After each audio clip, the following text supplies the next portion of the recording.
We always end our show talking about what's in our minds outside of politics because, as we've alluded to many times today, politics is not the sum total of who any of us are. And we both had some nice get-togethers over the past month, those late summer get-togethers. Sarah, I know that you took a bold step and planned your own birthday party this year, and I would love to hear about how it went. Yeah, I was listening to Amy Poehler and Rashida Jones, and she was talking about how she had a dance party every year for her birthday, and it was like hardcore. Like, you came to dance. We're not talking. We're not visiting. We're dancing in our pajamas. We're eating breakfast food. And I thought, that sounds amazing. But more than that, it just was like, yeah, I should just plan the party I want. Because my husband is so sweet, and he like gets people together for dinner parties, and there's just always a little bit of me that's like, this isn't what I really wanted. Because only I know. I didn't tell him what I really wanted. How was he to know? And so I thought, no, I'm just going to plan the party I really want. And I just think the older you get with your birthday, like, it's just best to just plan the birthday you want instead of expecting the people around you to intuit what you really want.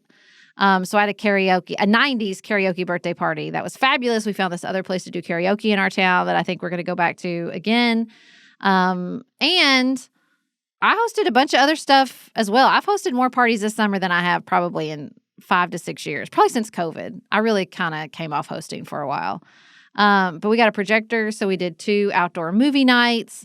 I hosted an end of summer adults only bash where we had hot dogs and Italian ice, but no kids, as a fundraiser for our local food bank. It just was really, I've had a lot of fun get-togethers this summer and thought, like, oh yeah, this is why I did this. This is really fun. It's all coming from the popcorn machine. I'm telling you, this popcorn machine I bought last Halloween has really revolutionized my party throwing life. I think what makes a party fun is specificity. Yeah. It's that hook. General get-togethers are stressful to me. If we go with a purpose, we know what we're here to do, everybody feels like they have a role and an opportunity, I'm way into that. So we did, we try to do something every year for our neighborhood, usually kind of a summer thing and then a winter thing. And so we did a big lip sync battle as our summer party this year, and it was extremely fun.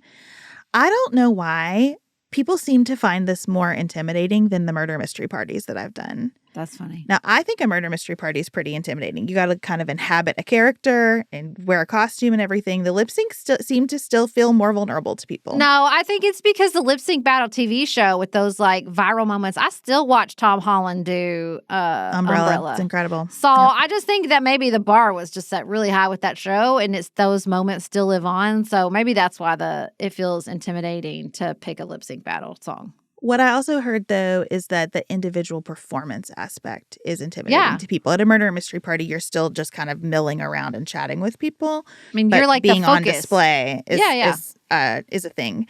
But it was great. I want to give a big shout out to my friend Maggie and her husband Chris, who dressed as Jasmine and Aladdin and did a whole new world and brought a rug to be their magic carpet. It was incredible.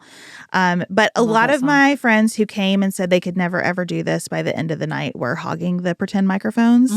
And it was a joy. It brought me a tremendous amount of joy.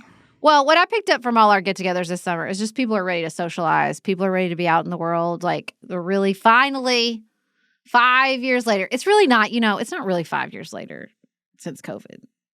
I mean, from our flashbacks, we learned that what really we all thought of COVID stretched pretty much into 2022. So it makes sense to me that now, solidly 2 years later or 3 years later in 2025, we're really like shaking it off and getting it ready and being like ready to party and hang out and all of that this summer. So it makes sense to me. I also think even if you think you aren't ready, just doing it. Do it anyway. Is really important. This is the thing with the lip sync and the murder mystery. Any specific party like this, I'm sure with karaoke too, you just have to commit to the bit. Because when you do, it's so fun. If you are at all reserved about it, it will not be fun. It will feel weird and awkward to you. And other people won't really know how to support you through that. But if you just go all in, we are ready to hype each other up out here. Like, we are ready to tell everyone how amazing they are and how much fun that was and how incredible your performance was or whatever it is. Like, we want to do it for each other. You just have to go all in for it. I totally agree. And take this, I am an introvert, guys, but this is how you charge your long-term batteries. You know, you have these really interesting, specific, memorable experiences with other people, and it builds relationships that will carry you through whatever else comes. I just also, if you are worried about the passage of time and you're a person who says, oh my God, I can't believe it's already the start of school, or I can't believe summer's over, I can't believe it's almost, blah, blah, blah. This is what breaks up that sensation. You have the anticipatory pleasure of the party. You have specific memories. Comfort leads to us doing the same things over and over again, but that does not lead to distinctive memories that offset our years and seasons of life, like that really mark them, because they all just blend together.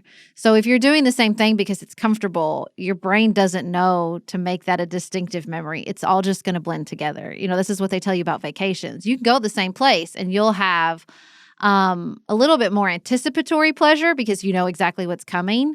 But the post pleasure, the memory pleasure, is not as strong because they all just blend together. You're doing the same thing over and over again. Distinctive vacations where you might have some anxiety going in. You might even have some struggles on the vacation. But afterwards, even the difficult things will become happy memories that sort of become fun stories. As my very, very wise friend, Laura Sinrod, says, if it's not a good time, it's a good story. And so I think understanding that like these parties, because I got in the trap of just doing the same party because it was easy and I could throw it together quickly, but they all just run together. And so like having kind of distinctive parties and mixing it up, I think, is really, really important. And the nice thing is you can have a really distinctive party on a tight budget, like without a lot of effort. It just takes some creativity and ideas. And I would love to hear all of yours. What's the most memorable party you ever went to or hosted? Because I'd like to mine those ideas because I love throwing a very distinctive, memorable event. Thank you all so much for being with us. We hope this episode was distinctive and memorable to you in its way. We will be here back with you on Friday for another regular episode. We're going to start talking about artificial intelligence. We've been saving it up for a long time. And between now and then, you can email us, hello@pantsuitpoliticsshow.com. Make sure to check out all of our merch, including the coffee made in partnership with La Terza, in the show notes, and head to our YouTube page to subscribe. Until Friday, have the best week available to you.